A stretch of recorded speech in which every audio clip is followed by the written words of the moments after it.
Muy buenas tardes amigas, muy buenas tardes amigos. Esta es una nueva emisión de la Mesa de Análisis Político de Politeia. Este es nuestro cuarto programa ya con cierta continuidad, pues lo cual permite augurar que si mantenemos este ritmo vamos a tener con nuestros compañeros y amigos con quienes nos siguen a través de este medio, pues un diálogo que esperamos también sea muy fructífero. Y como hemos comentado en otras ocasiones, pues un diálogo enriquecedor que contribuya a fortalecer nuestra convivencia democrática y a perfilar propuestas de solución o al menos de comprensión de la compleja realidad política en la cual nos estamos permanentemente moviendo. En este propósito, pues ha sido un pilar fundamental la presencia, las opiniones, la orientación, las directrices de nuestro compañero amigo Carlos Calderón Viedas.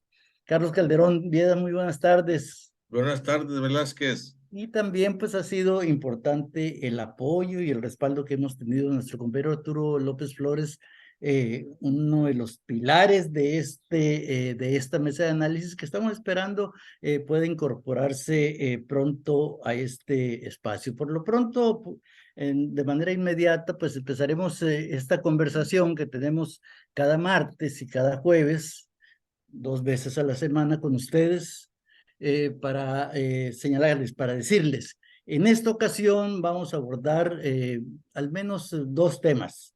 Si es que nos alcanza el tiempo, ya sabe usted cómo son de profundos nuestros analistas, Carlos Calderón y Arturo López, pero vamos a abordar el primero, el tema que tiene que ver con, pues es inevitable la presencia de la ministra Yasmín Esquivel, el significado pues, la acusación de la que ha sido objeto, es decir, el plagio de su tesis con la cual pudo graduarse de la licenciatura en Derecho en la Universidad Nacional Autónoma de México, por allá en el ya lejano año de 1987, y que muchos años después, pues prácticamente frente al pelotón de fusilamiento, pues habría de saberse la horrenda cruda verdad, que esa tesis con la que se graduó, pues fue una vulgar una fusilata de al menos el 90% del contenido de la tesis elaborada un año antes o 2 años antes, no lo recuerdo exactamente, por otro graduado de la misma Facultad de Derecho de la Universidad Nacional Autónoma de México. Esta revelación, pues la hizo uno de los más distinguidos académicos de la UNAM, el profesor e investigador Guillermo Sheridan. Sheridan, pues que ya se ha dado a esta tarea acuciosa de investigar el pasado de alguna de nuestras figuras públicas, pues descubrió no sé si directamente o por interpósitas personas, pero él lo hizo público, descubrió que la tesis de la ministra, que en esos momentos pues buscaba el cargo de ministra presidente de la Suprema Corte de Justicia de la Nación, había plagiado su tesis.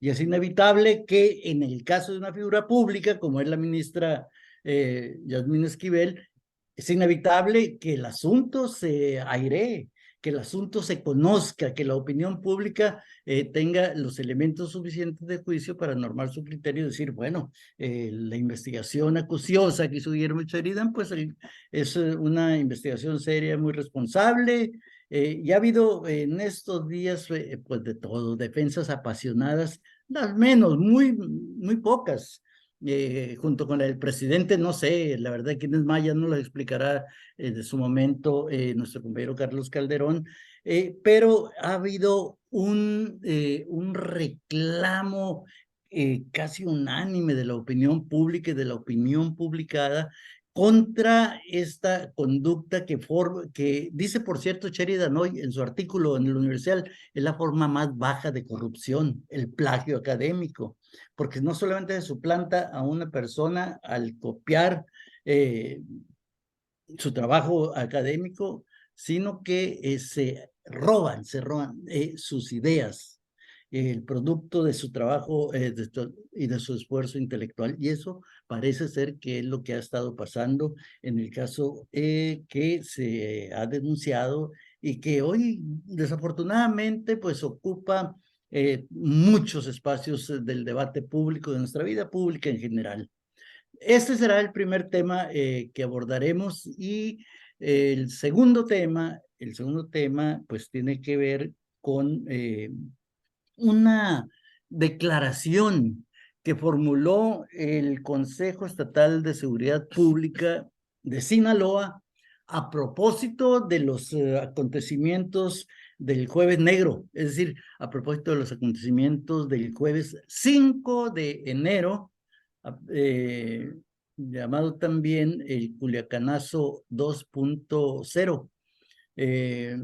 Ha habido muchas reacciones, como lo hemos comentado en otros espacios, pues el tema ya le dio desde el principio la vuelta al mundo entero, pero entre nosotros pues se ha ido generando también una reflexión, en algunos momentos una reflexión de bastante calidad, en otros momentos una reacción un poco visceral, poco razonada, más emocional que cualquier otra cosa, pero forma parte inevitable de este ambiente en el que hay que airear, reflexionar, pensar, de manera crítica sobre nuestra realidad compleja y sobre todo sobre un asunto de esta naturaleza que cimbró nuestra convivencia colectiva y que requiere pues de conciencias críticas, conciencias lúcidas que interpreten este fenómeno, pero sobre todo que sean capaces de ofrecer algunas orientaciones,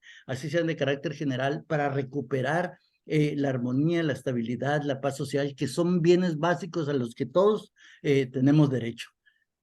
Hecha esta presentación de los dos temas, entramos directamente y ya le doy la palabra a nuestro compañero Carlos Calderón Vías, que lo veo desesperado. No, no creas, no estoy desesperado. Pues sí, este caso de la ministra Yasmín Esquivel, esposa de un muy famoso constructor mexicano, Riobó, que además es uno de los, digamos, constructores favoritos del régimen de López Obrador, no solamente en este momento de la presidencia de la República, sino también lo fue cuando López Obrador fue jefe de la Ciudad de México. Pues él fue quien construyó los segundos pisos Así del es. periférico de la Ciudad de México, ¿no? Entonces es una obra Sí, sí, sí, sí. monumental realmente, no se le escatima ningún mérito técnico a esa construcción. Y afortunadamente hasta ahorita pues no ha sufrido ningún percance que haya que lamentar. Entonces, creo que desde el punto de vista técnico no ha hecho bien las cosas hasta donde se ha sabido, vaya. Pero en cuanto a su señora esposa, pues cometió un error lamentable que lo lamentará. Yo creo que, pues, como se dice por ahí en los melodramas, el resto de su vida, ¿no? Porque su fama pública quedó maltrecha de una manera irreparable, como tú lo dijiste de alguna manera.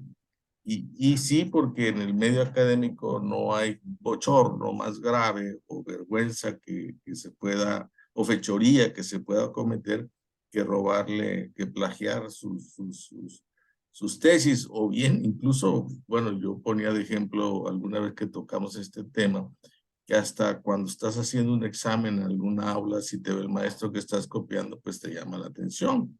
Y en algunos casos hasta te quita el examen y te saca del salón y repruebas ipso facto. Es más o menos una cosa parecida a nivel de tesis, no más que aquí el problema como que se estancó, no por parte de la UNAM, sino que tomó cartas en el asunto y lo canalizó en las instancias correctas y bajo la normatividad vigente. En ese procedimiento, el hecho, la fechoría académica fue cometida en la Facultad de Estudios Superiores de Aragón. ¿no? Y la tesis plagiada fue presentada un año antes en la Facultad de Derecho de la UNAM.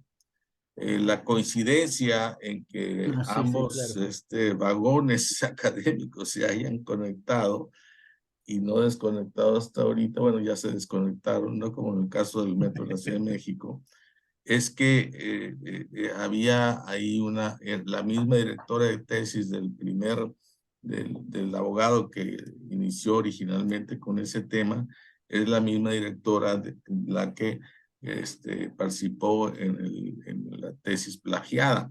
Ahí se supone, y con mucha razón, que esta señora fue la que articuló esos dos trabajos, uno plagiado y el otro como plagiadora. Eh, este, Quedó muy claro, el problema ya no era si las tesis eran iguales, porque eran prácticamente iguales, como señalaste, casi fueron calcadas, ¿no? Cambió el título y por supuesto el nombre de los supuestos autores, pero ya el comité de la Facultad de Aragón analizó los dos textos y decidió de una manera unánime que efectivamente había un plagio y que la segunda obra fue en donde se cometió el plagio, es decir, la que ya se presuponía o se había denunciado como plagiadora, el trabajo de Yamil Esquivel. Ujú. La UNAM, cuando las autoridades universitarias conocen el dictamen de esta comisión de análisis, lo que hace ahí la autoridad es enviar ese dictamen a la SEP desde mi punto de vista de una manera incorrecta. No que haya sido incorrecto que lo haya hecho, sino que la UNAM no debió haber detenido ahí su intervención en este problema. Me parece que debió haberlo continuado porque todavía dentro de la normatividad universitaria existen ciertas rutas, ¿no? Normadas en las que ese trabajo podía continuarse. El rector hizo público que la UNAM ya no tenía normatividad alguna para continuar ese procedimiento, ese proceso, y decidió enviarlo a la SEP. Y la SEP se lo batió de vuelta hace unos 4 días, algo así. Y hoy ayer o hoy, el mismo secretario de Gobernación dijo que antier fue, sí, antier, el viernes me parece que fue, y dijo que la UNAM tenía que ser la que se encargara de continuar con ese proceso, que la dirección de registro de profesión no tenía la facultad para cancelar títulos. Y tienen razón en ese sentido. En todo caso, lo que podemos cancelar es el registro profesional, que es la competencia de esta dependencia. Así Y es. Ujú. se lo batió ese proyecto de dictamen a la universidad. La universidad ya lo recibió, pero hoy en la mañana Obrador se refirió a este problema otra vez con esa mala intención de desacreditar no solamente a sus autoridades, sino también a la institución misma. Es decir, se ha referido a ella con mucho resentimiento, con un ánimo de resentido. No sé si porque haya tardado 14 años en cumplir con su ciclo, en recibir su título. Suponemos que él no plagió nada, ¿no? Pero habla con mucho resentimiento con respecto a la UNAM y con especial dureza y acritud y acrimonia, pues, con respecto al actual rector Grauer. Y yo creo que esto tiene que ver no solamente con ese resentimiento que bien pudiera anidarlo en uno de sus tantos hilos enredados que tiene en el alma, sino que también está tratando de meter ruido en la universidad, ruido de tipo político, porque lo leía hoy en la mañana, pero ya es un artículo escrito por Sergio García Ramírez, titulado La embestida presidencial contra la UNAM, que tiene que ver con la reprimenda primera que les dio, cuando recién fue descubierto el plagio. Ya no tiene que ver con esta última, con la de ahí, con la de hoy en la mañana o ayer. Entonces, esta reprimenda de Obrador y estos ataques casi personales que hace el rector, sobre todo esta última, eso es que no tienen ustedes por qué hacerlo, por qué no los dan a nosotros, y un poco así peleando, unos pleitos de banqueta de los que le gusta tanto realizar. Entonces, Sergio García Ramírez nos advertía desde hace, en el primer momento, que habría que considerar que esta embestida que trae el López Obrador contra aparentemente de manera directa contra el rector, es una embestida oculta, de malas intenciones, de socavar la autonomía de la universidad. Y recuerda en su artículo que al inicio del gobierno, Obrador mandó una iniciativa de ley en cuanto a la educación superior, y en esa iniciativa quería modificar el artículo 3º constitucional en su capítulo que tiene que ver con la educación superior, en donde hacía una referencia a la educación universitaria y superior de cierta manera, pero omitió una frase que había ya en la ley anterior, donde se decía que las instituciones universitarias del Estado eran autónomas. Entonces, ese concepto, cuando se dio la discusión en el legislativo, ¿no?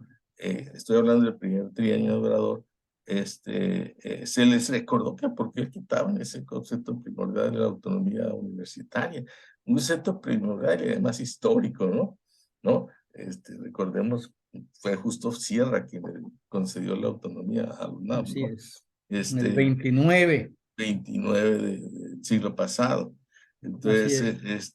y Obrador se le olvidó el concepto y lo omitió de su iniciativa, pero ya ahí en el debate se le hicieron que la amnesia se le quitara y lo volvieron a Sí. incorporar. Pero eso mostró que lo que Obrador ha mostrado en todas otras instituciones que gozan de cierta autonomía, de relativa autonomía con respecto al Estado mexicano y particularmente con respecto al Poder Ejecutivo, ¿no? Entonces, a Obrador no le gustan esas instituciones, por eso es que ha destruido algunas, que en concreto, por ejemplo, la Comisión de Evaluación Educativa, otras que tienen que ver con competencia, otras que tienen que ver con la transparencia. Si no las destruye, las limita, les quita recursos, las coerciona, hace decisiones coercitivas, pues. Entonces se las va copando y las va arrinconando, porque esas instituciones, supuestamente, él lo piensa, le quitan decisiones a él, decisiones que él considera deben estar exclusivamente en su poderío administrativo como poder ejecutivo. Entonces, la UNAM no escapa de esa visión centralista, vertical, que Obrador tiene para dirigir el gobierno mexicano, como lo ha mostrado en múltiples casos y en múltiples ocasiones, ¿no? Y eso aprovechó para estar pues vistiendo a la UNAM aparentemente contra el rector, pues lo que está haciendo es socavar a la misma institución o crear en el interior de ella un clima, un cierto agotamiento, una cierta clima de agitación, porque además la UNAM está en la víspera de su cambio de rector. Y este cambio de rector no es el de mañana pasado, sino que ya Brauer está cumpliendo ya su 4º año. Entonces, él quiere entrar, participar en esa situación de una u otra manera, y está haciendo lo que mejor sabe hacer y lo que le gusta hacer, es agitar las instituciones que quiere controlar. Y ese sería el caso. Ahora, volviendo al proceso del plagio y sus secuencias digamos, de pena que tuviera que haber en este caso, la ministra insiste que ella no plagió, bueno, pero la voz de ella me parece que no tiene ningún valor. Pero parece ser que ya es más que por convicción lo están haciendo por estrategia, ya en común acuerdo con López Obrador, de regresar este asunto a los cabildos universitarios, a los consejos universitarios, para que dictaminen algo, por supuesto en consecuencia del dictamen académico de que sí plagió, pero ese algo va a estar cuestionado por las mismas declaraciones previas del mismo rector, que no había normatividad. Los está llevando a una trampa. O sea, los quiere ahorcar con sus propias palabras. Es decir, ¿cómo que ahora sí le van a quitar el título? Si ustedes dijeron que no había normatividad, usted, señor rector, lo dijo. Ese es un gran problema. Ese es un gran problema, por eso creo yo que ahí las autoridades de la UNAM, el rector particularmente, o no sé quién es más, cometieron el error de no continuar este procedimiento hasta sus últimas consecuencias, que obviamente tenían que ser la de cuestionar la validez del grado. Ahora la ministra dice que no acepta el dictamen de que fue objeto su trabajo. Se está yendo tu imagen, Velázquez. Sí, es lo que veo. Ahí. Ya regresó. Uh-huh. Que no acepta el cuestionamiento que le hicieron a su trabajo, ni el cuestionamiento público, ni el dictamen institucional, porque ella no fue llevado a juicio, que no fue llevada a defenderse. Es que no es un juicio jurídico esto, es un juicio académico en donde se comprobó el hecho irregular. La comisión se reúne y dice, sí, es cierto, y lo saca la SEP, la SEP lo regresa, y ahora, pues la UNAM está en ese circunstancia un poco complicada para seguir adelante con este problema.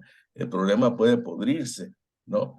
Y de tal manera que llegue el cambio de rector y llegue en un clima de agitación, porque los universitarios pueden empezar a moverse por sí mismos, por sí solos, y llegar y estar complicando el ambiente, cosa que a Obrador obviamente le parecería muy, muy bien para justificar que la UNAM y todas las unidades públicas del país son universidades que no deben de tener esa autonomía hasta como ahora la han ejercido, y que había que sí que lo mantengan, pero para los contenidos, etcétera, etcétera, etcétera. Pero sería otro tema.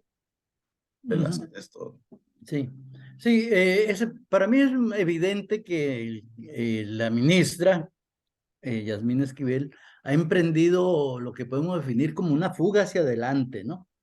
En esta fuga hacia adelante no va sola, por supuesto que lleva el acompañamiento de las altas esferas del poder político en el país. Ella por sí misma no podría hacer lo que está haciendo, la de negar de manera sistemática y reiterada, una y otra vez, que su tesis no es producto de un plagio. Abandonó la tesis inicial de que ella había sido la plagiada. Así es, sí. Porque era bastante grotesco sostener ese planteamiento. Entonces, pero ahora dice que ella se siente bien, está bien con su conciencia y que ella no hizo nada indebido. Para mí es evidente que se trata de algo no solamente que no es ético, sino que tampoco es estético, ¿no? Sí, No hay ética ni estética en la en verdad este es que es de muy mal gusto. Sí, es de bastante mal gusto. Yo creo que a la ministra, a final de cuentas, no le va a quedar otra más que dimitir. Ella no puede continuar en ese cargo. Podría continuar, pero si no hay ética en la función pública, si no hay un ejercicio estético, si no es presentable, porque ya es una ministra impresentable, la Suprema Corte de Justicia de la Nación va a caer en el descrédito total. Cualquier decisión, cuente con su apoyo o no cuente con el apoyo de la ministra, va a quedar severamente cuestionada en el futuro inmediato. De ahí que lo mejor que puede hacer es aceptar, como se ha venido diciendo, pues que se puede integrar el gabinete, ¿no? Aceptar el cargo que le ofrecen el gabinete. porque el presidente está dispuesto a correr su suerte con la ministra. Lo ha dicho de una y mil maneras, que él prefiere estar con la ministra, aunque la ministra esté mal, que estar del lado de los, ¿cómo les ha llamado? De sus Conservadores, adversarios. neoliberales, la Sí, élite. la élite es lo que ha dicho. Entonces se ve que hay un pensamiento bastante retorcido en esta posición del presidente, pero bueno, yo con el presidente López Obrador por lo general no estoy muy de acuerdo con sus planteamientos, pero me parece que en este caso algo tiene el presidente razón. Creo que lo comentaba en nuestro programa pasado, ¿no? De que no tienen la UNAM por qué aventarle la bolita al gobierno federal, que lo resuelva la UNAM.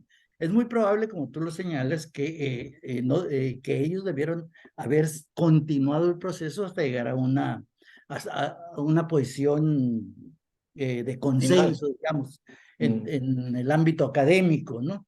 Pero decir, bueno, el asunto hasta aquí lo dejamos nosotros, que resuelvan ellos. ¿Por qué? Si todo el mundo sabe que en el caso de la Secretaría de Educación Pública no hace sino extender las constancias, o ¿cómo se le llaman las tarjetas? Registros, Los los registros. registros profesionales, pues. Ándale, esa es la función que hace. Entonces, no tiene una función normativa, sino una función meramente administrativa. La función normativa y académica pues está en manos de la universidad. La universidad es la que tiene que resolver.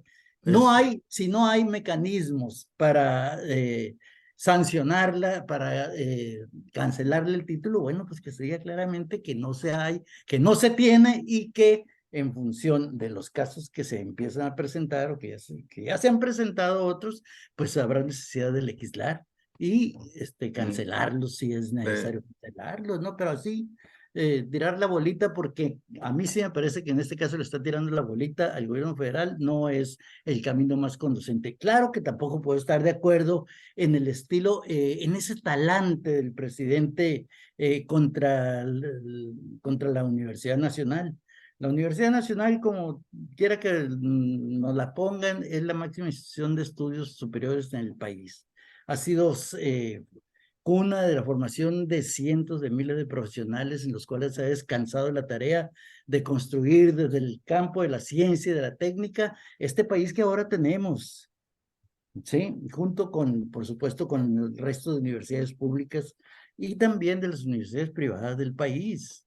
Pero es la conciencia crítica de la sociedad mexicana y merece al menos ese respeto. Las instituciones se quedan, las instituciones sobreviven a las coyunturas, a las crisis, a los cambios, se van adaptando, se van autorreformando, y las personas son pasajeras. Quienes hoy están en el poder, mañana no lo van a estar, y mañana su voz no va a ser escuchada, sino que va a ser ninguneada por la sociedad, precisamente por esta sociedad que ve en las instituciones de educación superior estos mecanismos que para nosotros en México han sido formidables palancas de promoción del ascenso y la movilidad social. Es el enorme,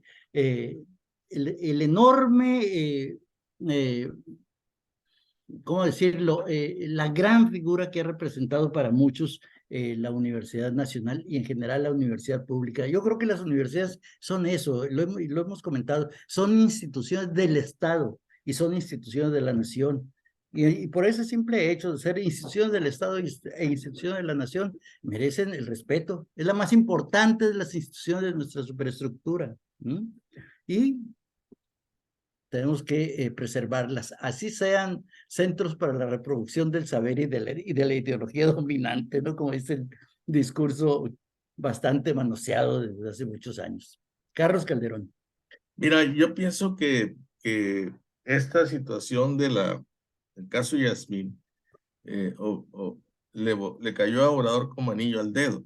Si el COVID le cayó como anillo al dedo, pues tiene suerte para que los problemas que él no provoca estallen y trata y se coloca de tal forma que se beneficia de ellos. Y en este caso, el beneficio que Obrador tendría por mantener ese problema vivo, ¿no? Es que pone en una situación de dificultades, no tanto de fragilidad, pero sí una dificultad seria a la UNAM, como ya más o Sí. menos lo hemos descrito aquí, ¿no? Ujú. Pero a la Corte también, porque Ajá. a ambas instituciones les golpea un principio que está considerado dentro de su misma normativa, tanto en la UNAM como en la Corte, la honorabilidad. La honorabilidad que está siendo cuestionada en el caso de la UNAM, porque está entrampada la institución en ese asunto, y si da un paso adelante, pudiera ser que se venga alguna amparo, alguna demanda, alguna cosa, y lo que está en el fondo ahí realmente violentándose, y lo que está un poco recibiendo estos golpes es el concepto de autonomía, realmente, porque la UNAM entraría en un litigio civil de público, ¿no? Que ella debería haberlo resuelto por su conducción de autónoma internamente. Sí. Eso le cayó como anillo al dedo Obrador. Y lo Ujú. otro es mantener a la ministra Yasmín, hay que ponerle ministra entre comillas ahora, a la ministra entre comillas Yasmín en la Corte, es deshonrar la Corte y deslegitimar las discusiones que ahí se den y sobre todo los votos que ella emita, ya sea en sentido positivo o en sentido negativo. Así Desde es. este momento yo creo que quienes tienen un predicamento mayor por su operación y su funcionamiento diario, ¿no? Es la Corte. La UNAM no tanto, la UNAM tiene un Sí, de predicamento acuerdo. moral, un Ujú. predicamento ético y en el fondo un Sí. predicamento de principios que tienen que ver con su economía, ¿no? Ujú. Pero la Corte sí tiene un predicamento serio por su operación, porque una de esas ministras no está legitimada en causa de deshonor a la Corte y En sus efecto. intervenciones, sus fallos. Imagínate que le den un proyecto de litigio a esta señora. ¿Quién lo va a aprobar? Va a estar el mundo mediático puesto sus ojos en ella. Está elaborando un proyecto de fallo de la constitucional. ¿Cómo se va? Pero ¿cómo es posible? ¿Cómo es posible? Entonces, Ciertamente, tienes razón. A Obrador le interesa eso. ¿Por qué razón? Pues por lo mismo, porque también el equilibrio y poder es lo que menos le importa. Él quiere centralizar el poder en un puño, tener todo en un puño, debilitar las autonomías de las instancias públicas autónomas descentralizadas y limitar el poder autónomo de la que constituye la estructura de la república, ¿no? En este caso, el poder judicial.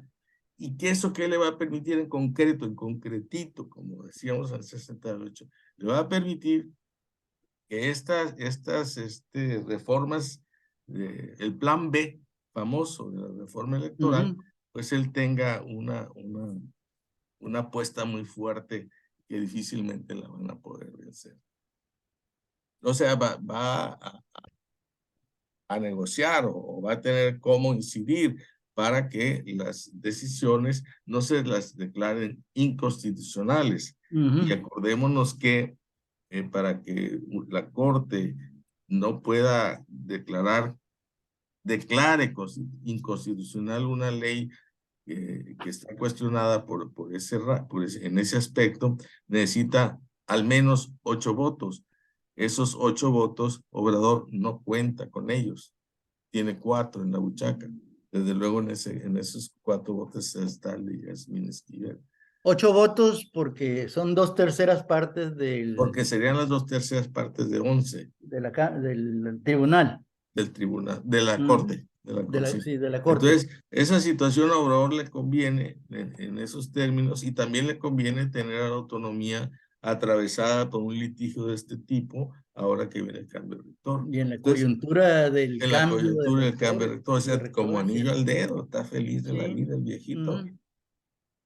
y mantener ese estado de crispación y de de polarización crispación, de interna, pues agitación y todo, y aprovechar solamente pues le sirve a quien se mueve en ese ambiente como un a pez en el quien agua, exactamente, ¿verdad? exactamente, a quien toda su política la ha hecho agitando, Así es. agitando las cosas, destruyendo y agitando. Está Bueno, perfecto para él.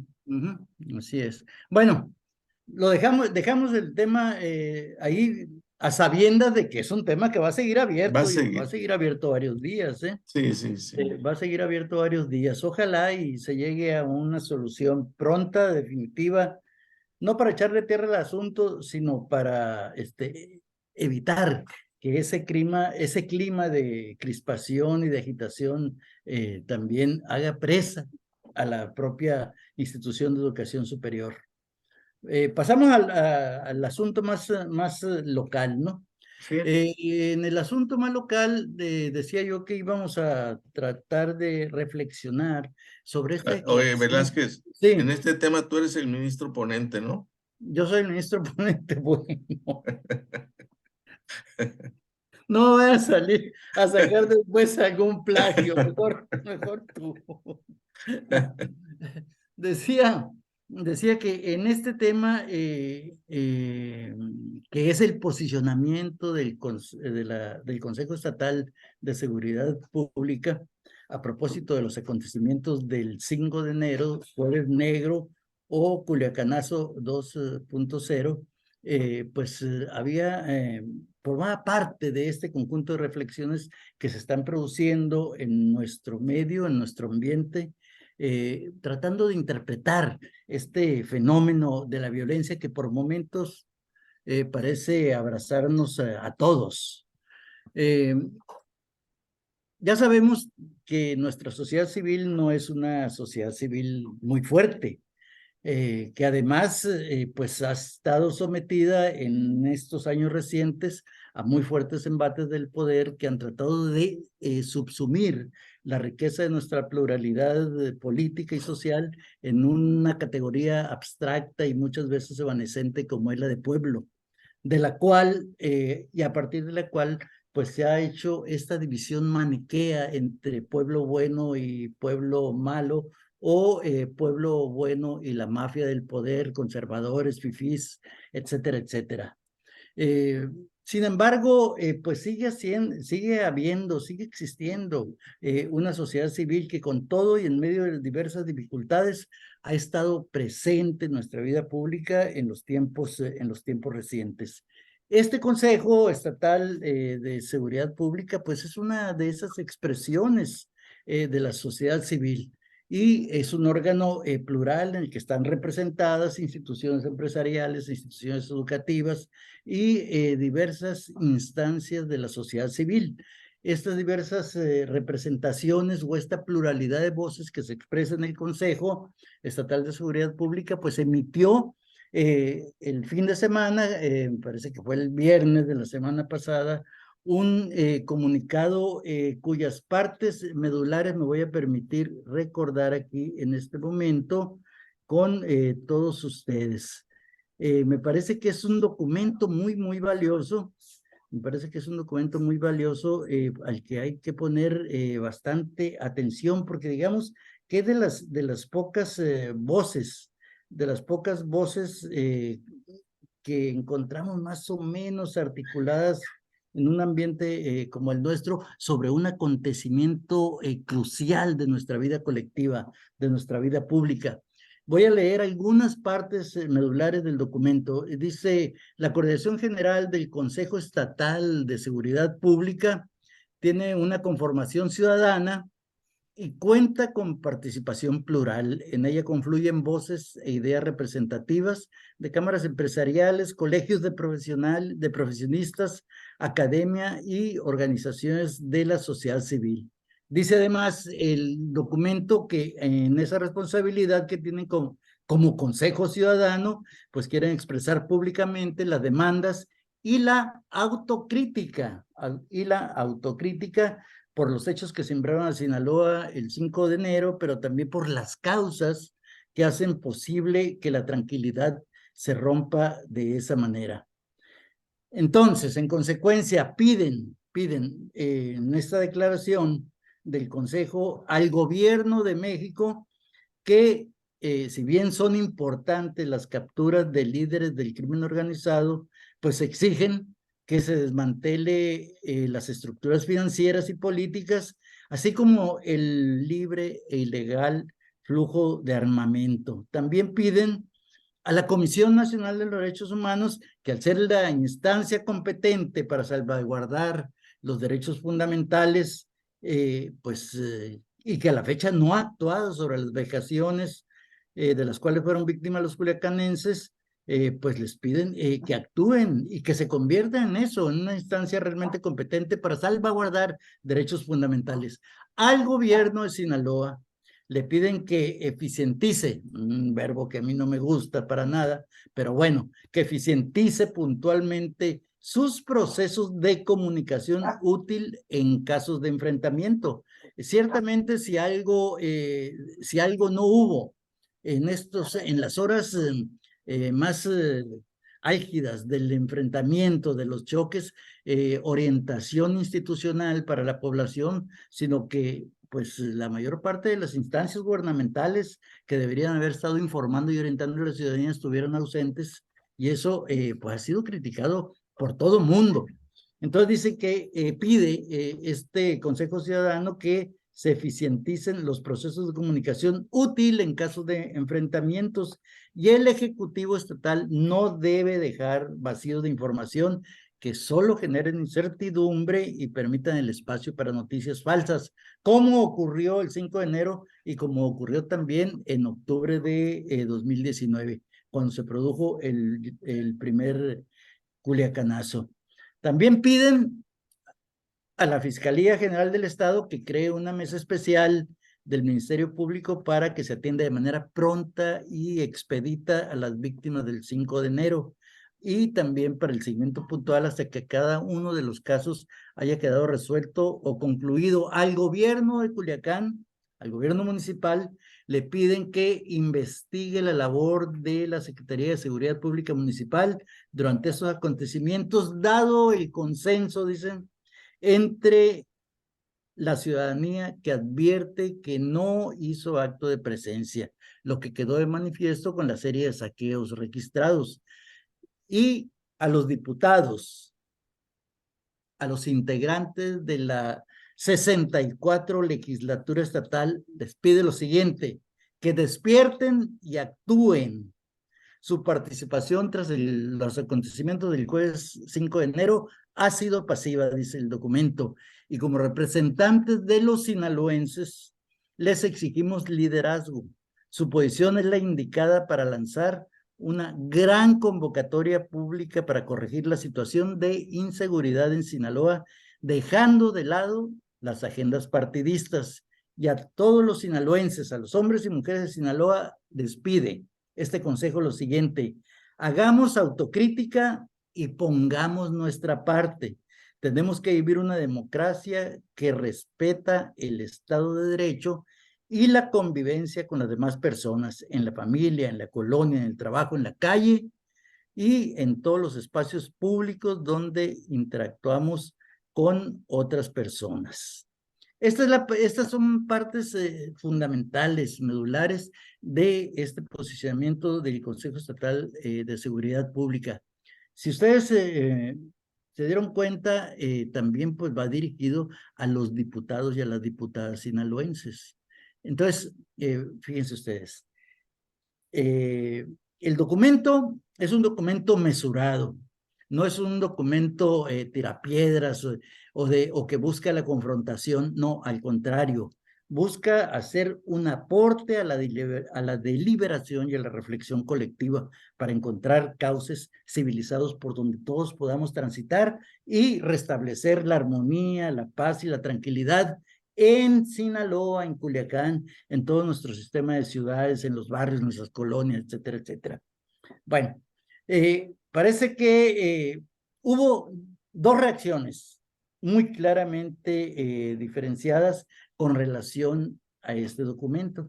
Por un lado, la reacción del gobierno del estado, representado por su titular, el doctor Rubén Rocha Moya, y por otro, la reacción de la propia diputación, la reacción de la presidencia de la Junta de Coordinación Política, que es el órgano de conducción política del Congreso local, representado por el titular, que es el diputado Feliciano Castro.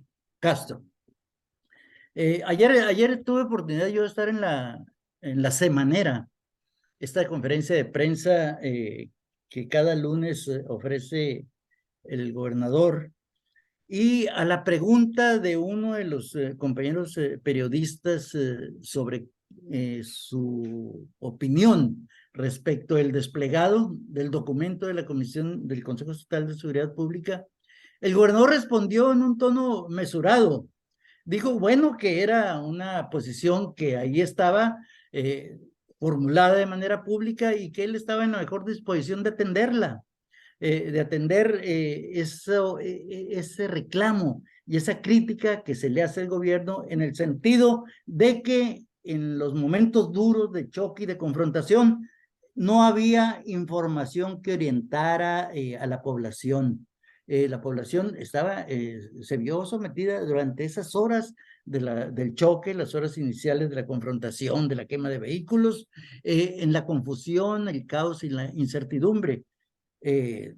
Digamos que hubo un reconocimiento implícito en la posición del gobernador expresada ayer de que en efecto no fue suficiente lo que se hizo, porque recordemos que los únicos llamados que del poder se estaban haciendo era que todo el mundo se resguardara en sus casas y que no saliera. Pero no pasó de ahí, ¿no? En lugar, no hubo una estrategia eficaz de comunicación que le dijera a la gente qué era lo que podía y qué era lo que no se podía hacer, infundir ese sentimiento de confianza, de que se estaba trabajando para recuperar esa normalidad.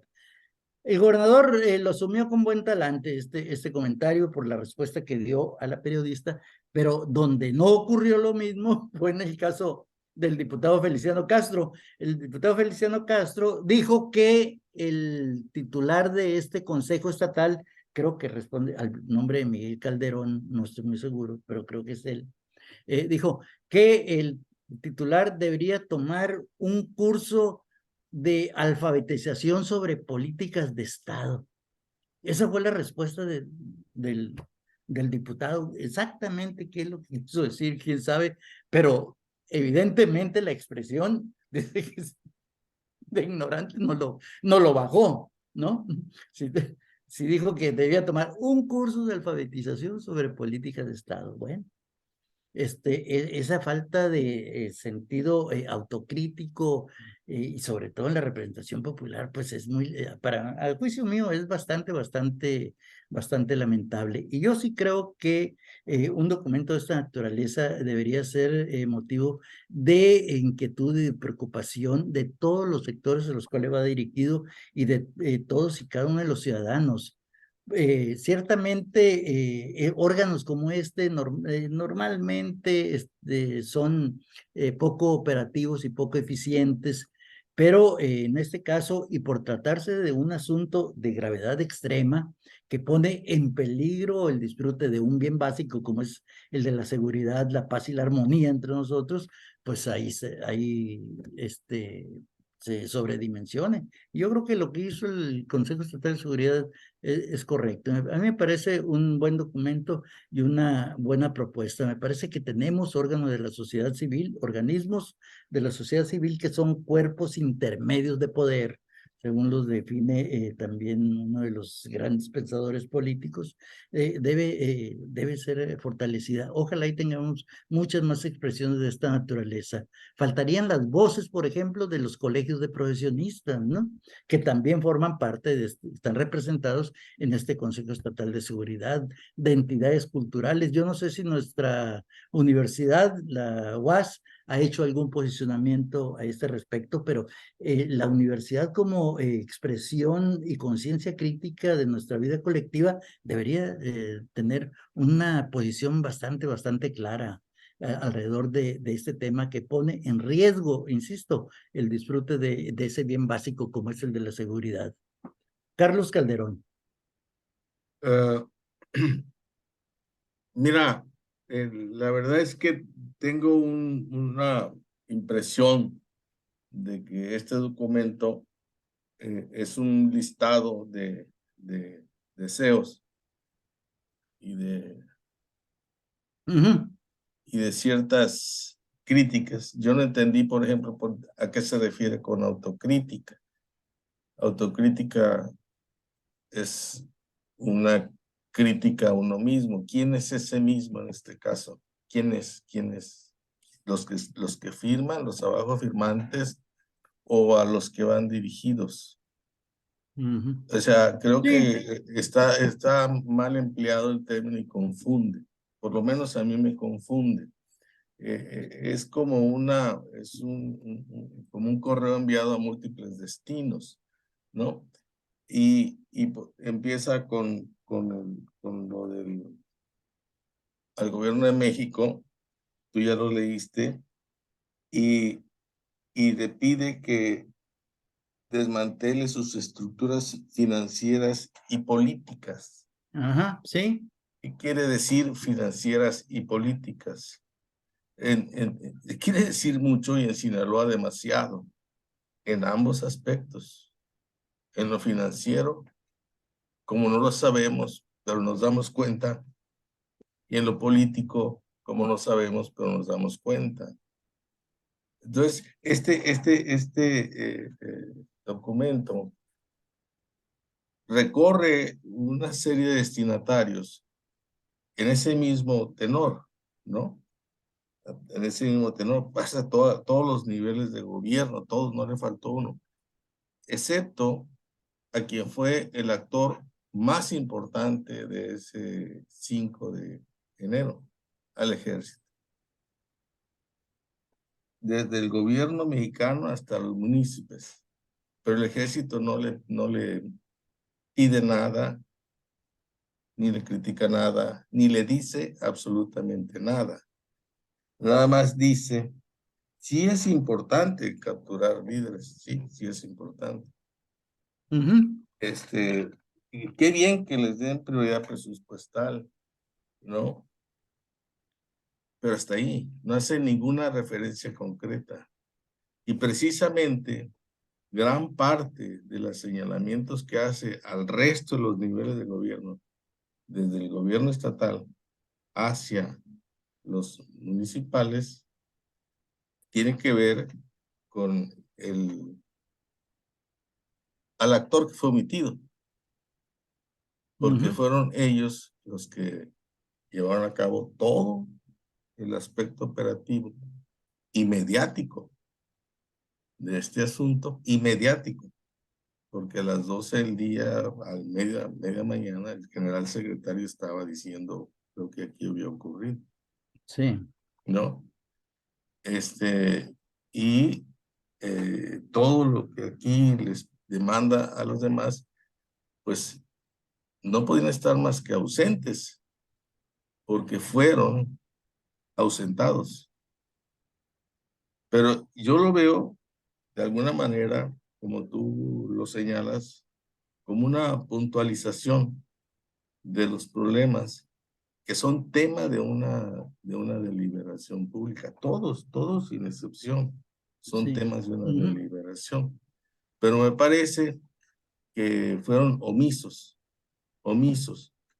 en el actor principal de lo que ocurrió ese día, funesto, que fue el ejército.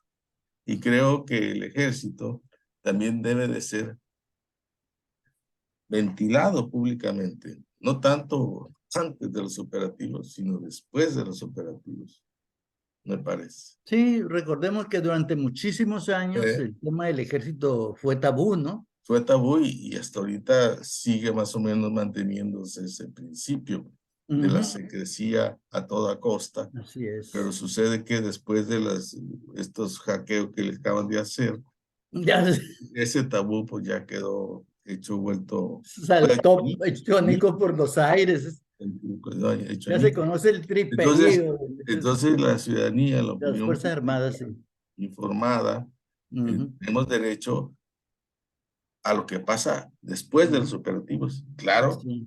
Los militares alegan, y creo que con toda la razón del mundo, no podemos decir lo que vamos a hacer. Claro, sí. Se trata de capturar gente que anda en fuga o que anda escondida. Entonces Así tiene que es. actuar con secrecía, de acuerdo, eso es correcto, ¿no? Pero sí tenemos derecho de lo que pasó después. Y parece ser que aquí el carácter secreto de la operación fue roto por algo que a mí me parece que no puedo yo dar un juicio definitivo, porque ignoro si se aprenden a los delincuentes porque portan armas para uso exclusivo del ejército, se dice. Yo no sé si el ejército tenga dentro de sus protocolos de seguridad la metralla aérea con equipo de guerra importado del extranjero hacia Sí. poblaciones, hacia poblaciones. Ujú. O sea, porque metralla en la noche a un lugar es aventar balas por todas partes. Así es, sí. Entonces, esta letalidad que hubo, había que también de revisarla bajo esa óptica, ¿no?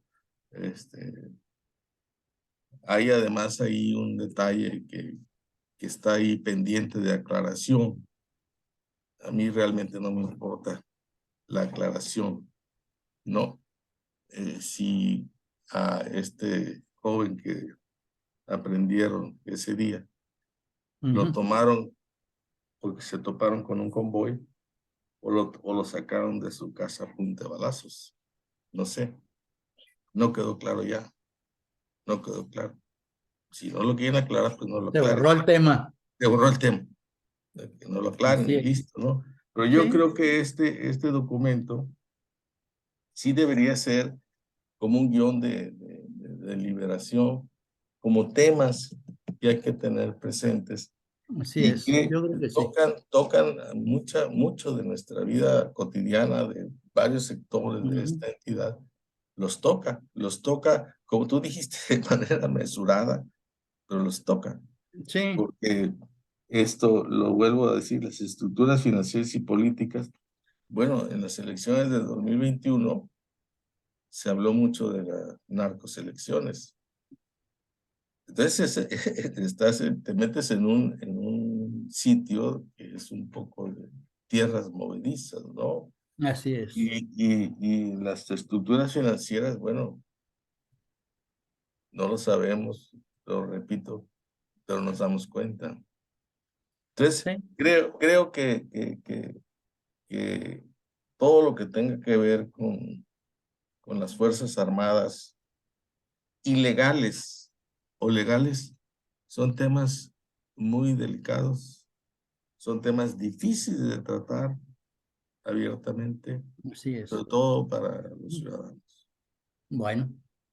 Bueno, pues el tiempo se nos ha agotado, Carlos Calderón, pero Sí, me los temas lastima. no se agotan y sobre estos temas vamos a ir conversando contigo, con Arturo López y por supuesto con los compañeros y amigos que nos siguen en este espacio de la mesa de análisis de la revista Politeya.